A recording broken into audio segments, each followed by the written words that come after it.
Após descobrir onde fica a Terra Selvagem, o presidente dos Estados Unidos, junto com a OTAN, organizam um ataque surpresa e exterminam centenas de mutantes. Enquanto acontece um ataque terrorista fazendo o relógio de Londres explodir,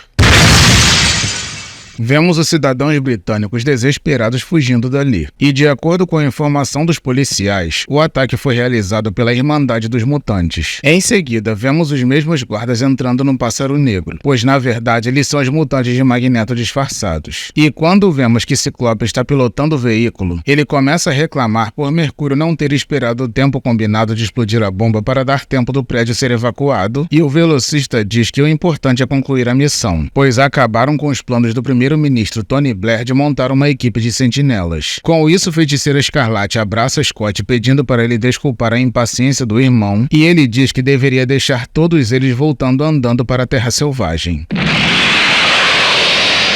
Enquanto isso, na capital dos Estados Unidos, vemos Jean e Wolverine em um quarto de hotel. E quando a telepata diz que Scott não responde ao comunicador e que está preocupada por ter uma parcela de culpa pela sua partida, Logan, que não está nem aí para nada, diz que ela deveria estar mais preocupada com as consequências da participação dele no ataque em Londres, pois não acredita que o presidente dos Estados Unidos irá cancelar o programa Sentinela depois de um dos pupilos de Xavier ter bombardeado o parlamento britânico. Ao ouvir aquilo, a Ruiva diz que alguém que só sabe ficar gastando o dinheiro do professor num hotel não parece estar preocupada com esse tipo de coisa. E quando ela se senta ao lado dele, o peludo, sem perder tempo, agarra a mulher, a puxando para debaixo do lençol.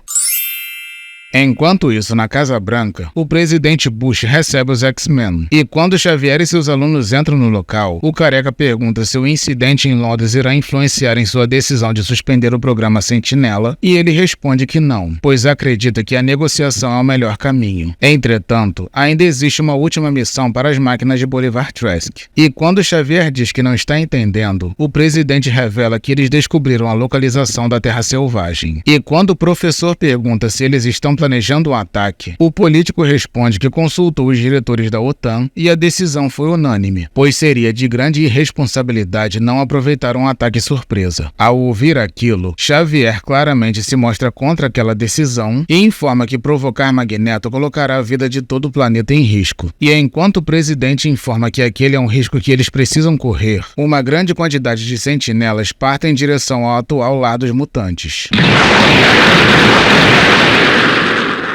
Nesse interim na Terra Selvagem, Magneto pergunta por que Ciclope parece perturbado, e ele responde que é porque ele não se sente feliz em matar pessoas como seus novos companheiros. Dessa forma, ele diz que o responsável pelas mortes é o Mercúrio que detonou as bombas, e que ele próprio não aprova essa atitude do filho, pois o Homo Superior deve amar todas as coisas vivas. Ao ouvir aquilo, Ciclope começa a chorar enquanto pergunta se isso inclui as pessoas soterradas em Londres, e ele responde que às vezes é necessário cometer atos abomináveis para alcançar um bem maior, já que o Homo sapiens poluiu todo o meio ambiente, inventou guerras e criou torturas. Depois ele comenta que todos os seus parentes foram baleados ou queimados vivos em um dos genocídios periódicos da raça humana e que não tem a menor dúvida de que o humano é uma criação defeituosa. Dessa forma, o Homo Superior tem a responsabilidade moral de substituí-los o mais breve possível. Desse modo, Ciclope diz que ele está falando exatamente como Adolf Hitler, e Magneto diz que Hitler foi um Homo sapiens tão ruim como qualquer outro e que não se considera um mutante cruel, pois a única ambição que ele tem é tornar aquele mundo tão lindo quanto a sua selva particular para que os seus netos cresçam sem respirar oxigênio poluído. E quando o Ciclope diz que nunca irá matar para ele, o chefe informa que nunca irá pedir isso. Em seguida, ele comenta com um rapaz que Wanda o acha muito atraente e que pretende seduzi-lo. E antes de Scott falar algo, Magneto diz que tem um pedido estranho a fazer: chamá-lo de pai na presença de Mercúrio. Com isso, vemos o homem citado com a sua irmã lamentando por seu pai gostar tanto de magoá-lo e fica se perguntando se ele é um filho tão ruim por merecer dormir chorando todas as noites. Em seguida, ele diz que não aguenta mais ser ofendido na frente de todos e que a última ofensa do pai foi ter dito que o poder mutante dele é afeminado. Ao ouvir aquilo, Wanda tenta consolar o irmão com um abraço. E antes do pobre rapaz começar a chorar novamente, um grupo enorme de sentinelas aparece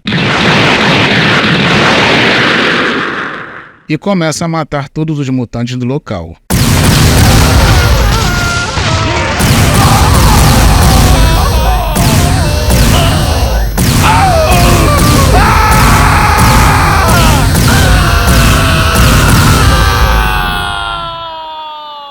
Dessa forma, Ciclope e Mercúrio fazem o possível para proteger as crianças, e Magneto aparece dizendo que os humanos devem ser muito idiotas por enviarem máquinas contra o mestre do magnetismo. Em seguida, ele usa o seu poder para atrair todos os robôs à sua volta e começa a mudar a programação deles através das placas de circuitos, revertendo os comandos que os obriga a exterminar quem tem genes mutantes para que faça exatamente o oposto.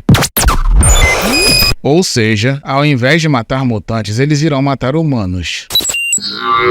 Depois ele promete ao seu povo que irá matar milhões de humanos para vingar os mutantes que acabaram de morrer e que irão sentir o cheiro da carne de seus filhos queimando. E quando o Ciclope diz que achou que ele queria mudar a raça humana ao invés de exterminá-la, ele diz que não irá exterminar a humanidade, pois o seu alvo é apenas a América por enquanto. E depois dele partir para os Estados Unidos junto com todas as sentinelas determinado a acabar com todo o país, Ciclope diz que a guerra que Xavier sempre tentou evitar acabou de começar, e Wanda informa que nada irá parar o seu pai. E quando Mercúrio diz que ele deve deixar a evolução seguir o seu curso, Scott diz que nunca irá permitir aquilo e pega o seu comunicador para informar o professor Xavier o que está acontecendo.